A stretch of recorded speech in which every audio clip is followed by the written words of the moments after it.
We're taking a walk, a long one, staying in a hotel way up here, high up in the hills, you might say, of Saxony. I've never been to this part of Germany before.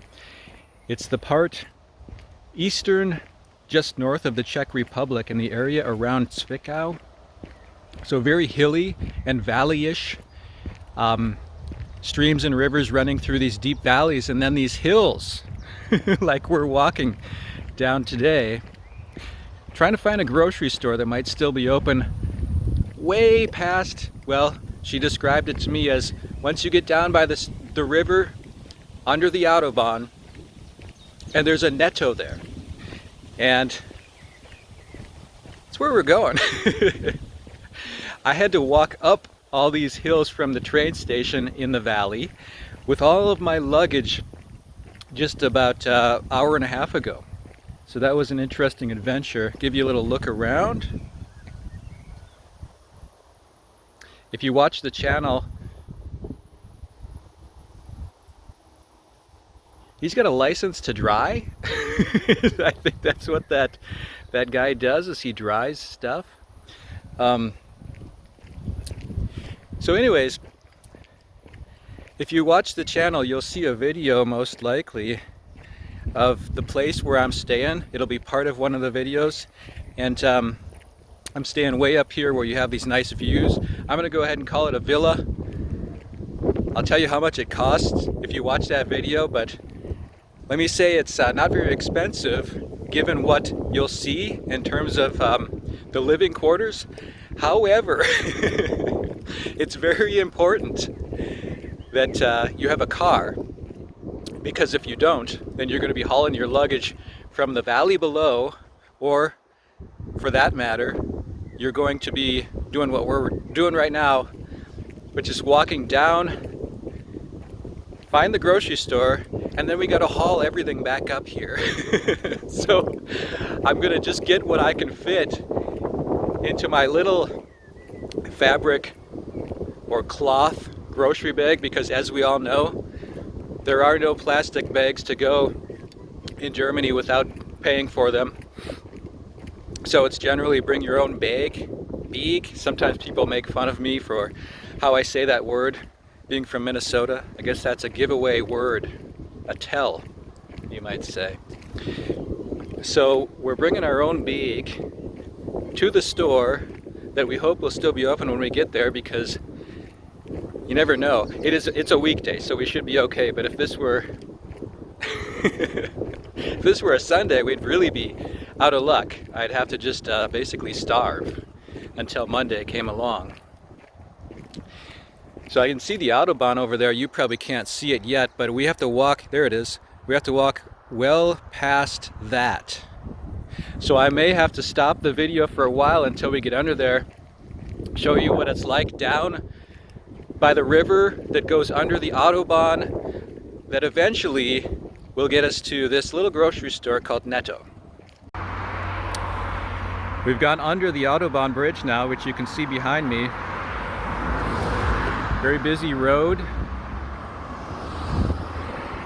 And there's cyclists coming by, so I hope you'll let me know if somebody's coming, because they will run you over. They might give you a bell, but if you don't recognize the sound of the bell or something like that, literally they'll run you over. So that's one of the things that you really have to be careful of in Germany, are these right-of-ways, especially involving cyclists. Something that Americans are just not in tune with. It's taken quite seriously. So we're passing a gas station here. This is what it's like in everyday Germany when you get off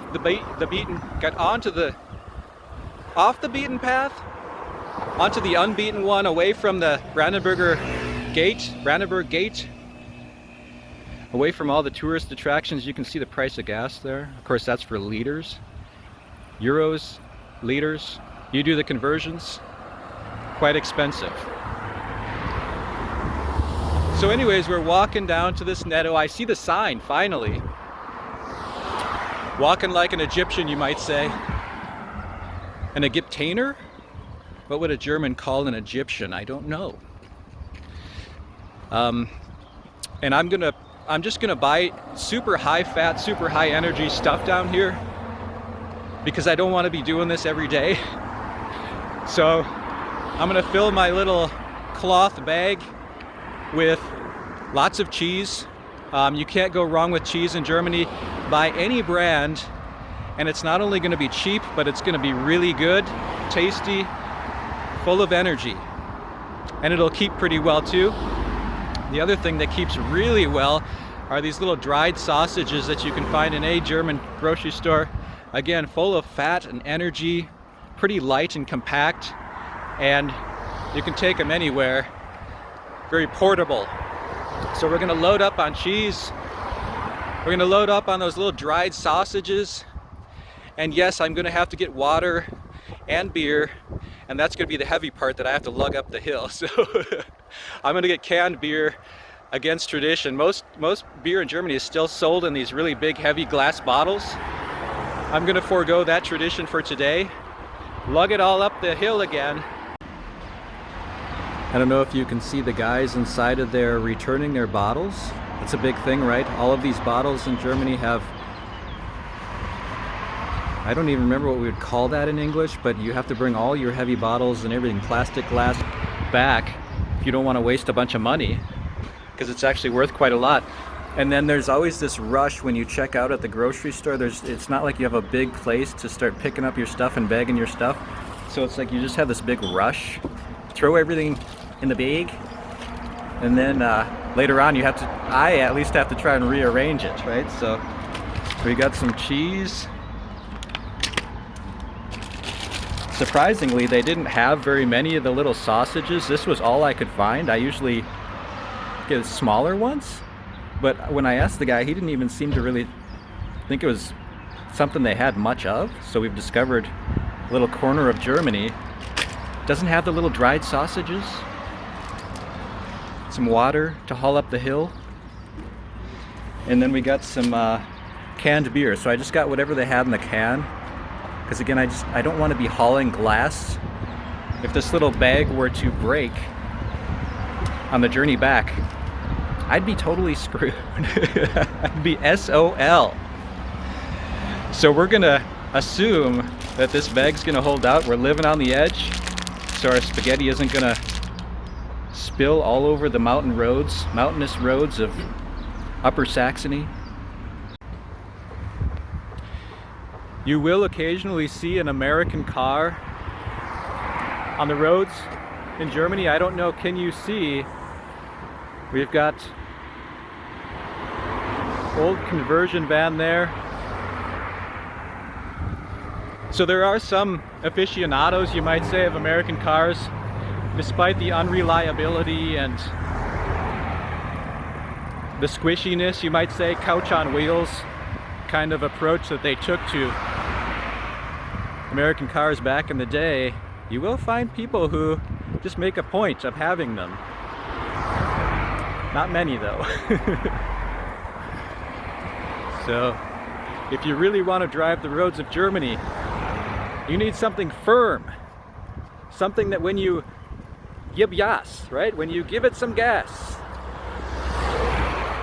it's not just going to sort of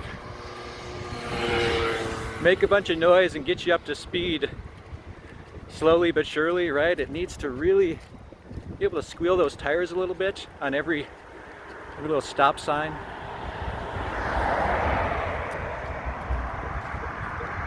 You can see the river there a little better right under this bridge for the Autobahn on the way back up, and pretty soon I'm going to be turning uphill, and it's going to be the last struggle of the day, I hope. Here's the view. Upper Saxony, right? Very hilly valley kind of place. And every day I have to walk all the way down into that valley to catch the train into town, to get supplies, to make a video, whatever the reason.